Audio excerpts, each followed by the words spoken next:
2023년 1월 26일 목요일 한동에서 만나. 오늘 우리가 함께할 본문은 마태복음 5장 1절에서 12절입니다.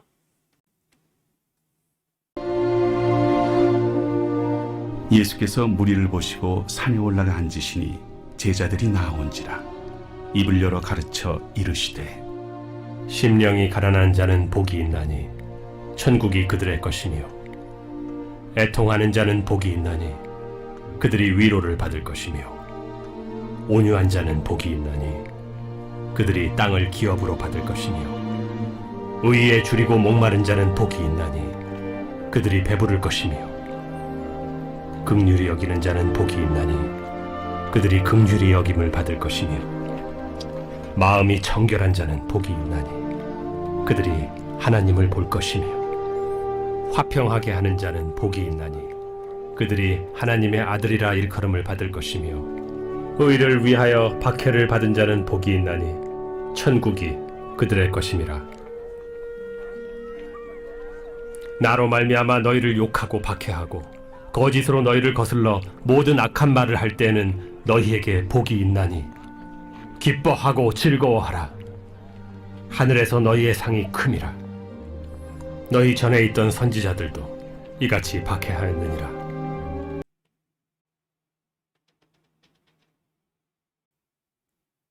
오늘 우리가 읽은 마태복음 5장부터는 예수님이 산에서 가르치신 내용이 나와서 우리가 산상수훈이다 라고 이름을 붙였습니다. 그 중에서 산상수훈 중에서 오늘 12절까지는 팔복에 대한 내용이 나와 있습니다. 학자들은 오늘 이 팔복의 내용이 무리들에게 이야기한 것이 아니라, 사람들에게 이야기한 것이 아니라 제자들에게 이야기한 것이다 라고 이야기합니다. 그 근거가 1절에서 나오는데요. 먼저 예수께서 무리를 보시고 그 뒤에 뭐라고 하냐면 산에 올라가 앉으시니 라고 이야기합니다. 즉 무리를 보고 하신 행동은 산에 올라가 앉으시는 거였어요. 그리고 제자들이 나아온지라, 그 뒤에 2절에서 입을 열어 가르쳐 이르시되 라고 이야기하죠. 그러니까 제자들이 앞으로 나아왔을 때 예수님이 가르치기 시작하셨다라고 얘기하죠. 즉 제자들이 들을 준비가 되었을 때 예수님이 가르침이 시작되었습니다. 그래서 이 이야기들은 제자들을 대상으로 한 것이지 무리를 대상으로 한 것이 아니다라는 겁니다. 그렇다면 무리와 제자는 어떤 차이가 있는가? 이런 부분들에 설교하시는 목사님도 들었고요. 그리고 학자들도 있습니다.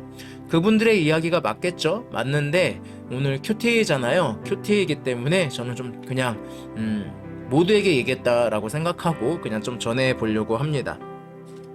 이 팔복의 내용들을 보면 정말 복이 있는 게 맞나? 라는 생각이 듭니다. 왜냐하면 이 복은 내가 어떤 일을 했을 때 얻는 복을 이야기하는 게 아니에요. 그러니까 내가 복을 얻기 위해서 마음이 가난해져야지, 내가 복을 얻기 위해서 애통해야지, 내가 복을 얻기 위해서 온유해야지, 이런 게 아니라는 거예요.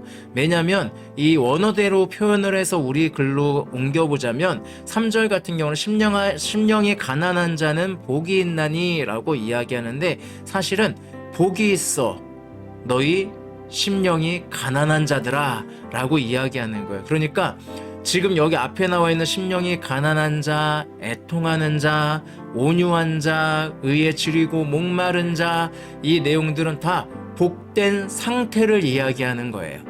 그러니까 복의 조건이 아니라 이 우리가 지금 앞에 나와 있는 이 복의 우리가 조건으로 생각했던 것들이 사실은 복이 있는 상태임을 이야기하는 겁니다.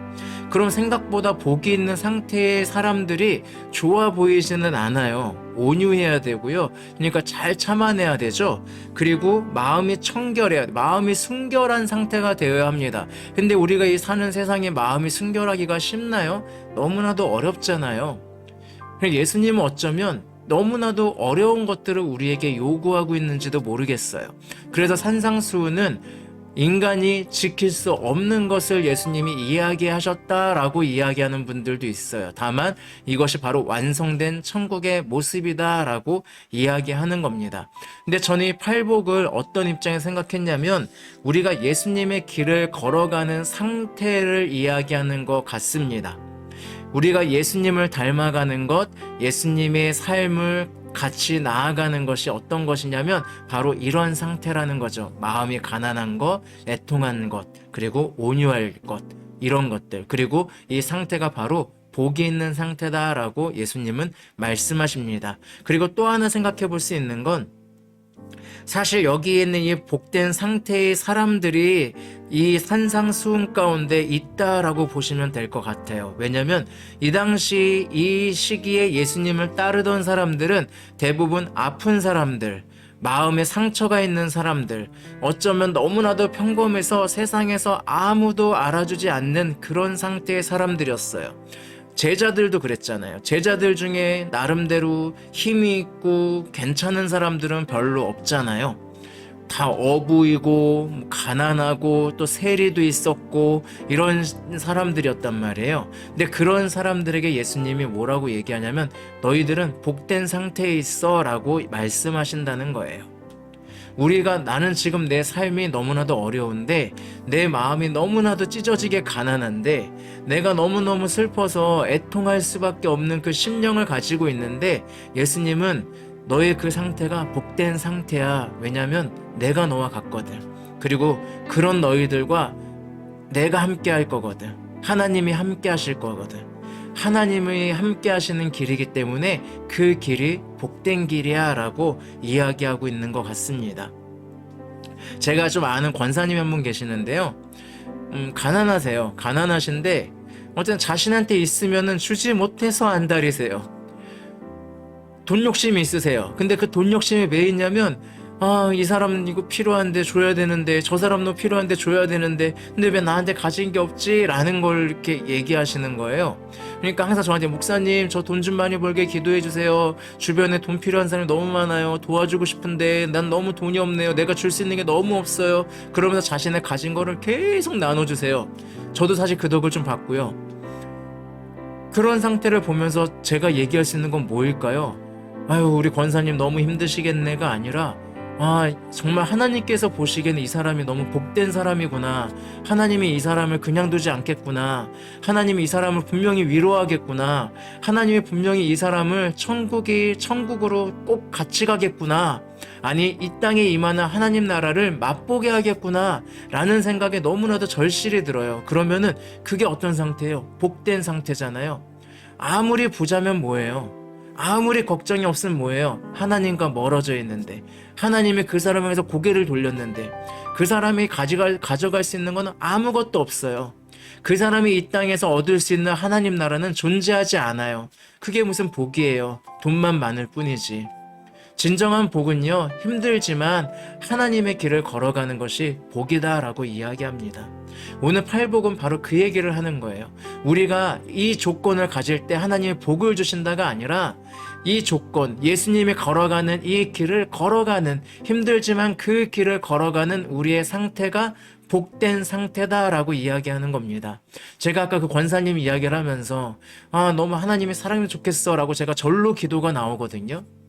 그리고 하나님이 얼마나 저 사람을 이뻐하실까, 하나님이 저 사람 얼마나 기뻐하실까, 뭐 이런 것도 느껴요. 제가 좀 경제적으로 어려움이 좀 있다 보니까 저희에게 선교한다고 나름대로 선교비를 조금씩 보내주는 분들이 계세요. 한 3-4분 정도 계신 것 같아요. 그리고 교회도 하나 있고요.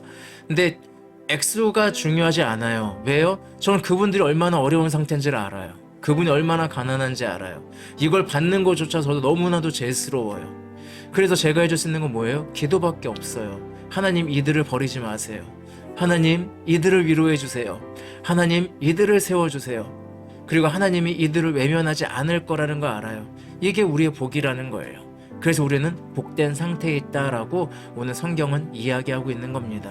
여러분, 팔복에서 내가 복을 받기 위해서 어떤 조건을 이루어야지가 아니라 지금 여러분이 믿음을 지키고 예수 그리스도가 가신 그 길을 걸어가는 것, 그 길이 복된 상태임을 기억하셨으면 좋겠습니다. 우리는 예수님의 길을 걸어가다 보니 마음이 가난하기도 하고요, 온유하고요, 의에 줄이고 목마르고요, 긍휼히 여기게 되고 마음이 깨끗해지게 되고 화평하게 되고 평화, 위로를 주는 사람이 되는 거죠. 그리고 이 예수님의 길, 의를 위해서라면 박해받는 것조차도 기뻐할 수 있는 사람입니다. 그래서 우리의 삶이 복된 상태입니다. 여러분은 복된 사람입니다. 오늘 하루도 그 복된 상태, 그 복의 길을 걸어가는 저와 여러분이 되기를 축복하겠습니다. 기도하겠습니다. 사랑의 예수님, 예수님이 얘기하신 팔복에 대해서 오늘 생각해 보았습니다. 우리는 어쩌면 이 조건들을 이루면서 복을 얻고자 하는 마음이 있었는지 모르겠습니다. 하지만 예수님은 오히려 우리가 복된 상태에 있는 삶이 무엇인지를 가르쳐 주었다는 것, 그 사실들을 기억했으면 좋겠습니다. 오늘날 이 땅에는 마음이 가난한 사람들이 있습니다. 오늘날 이 땅에 너무나도 슬퍼서 눈물 흘리고 있는 사람들이 있습니다. 그들을 눈물을 주님께서 닦아주실 거기 때문에 복된 상태입니다. 그리고 우리도 바로 주님이 걸어가신 그 길을 걸어갈 수 있도록 애통하는 자를 향해서 위로하러 나아가는, 그리고 의에 줄이고 목마른 상태여서 이 땅에서 공의를 세우는, 하나님의 정의를 세우는 삶을 살아가고, 그것을 위해서라면 어려움을 이겨낼 수 있는, 아니 어려움을 나의 기쁨으로 여길 수 있는 그 복된 상태로 나아갈 수 있도록 함께해 주시기를 원합니다. 우리를 복된 길로 인도하실 예수 그리스도의 이름으로 기도합니다. 아멘. 네, 오늘 하루도 하나님의 말씀 안에서 행복하시기 바랍니다. 샬롬.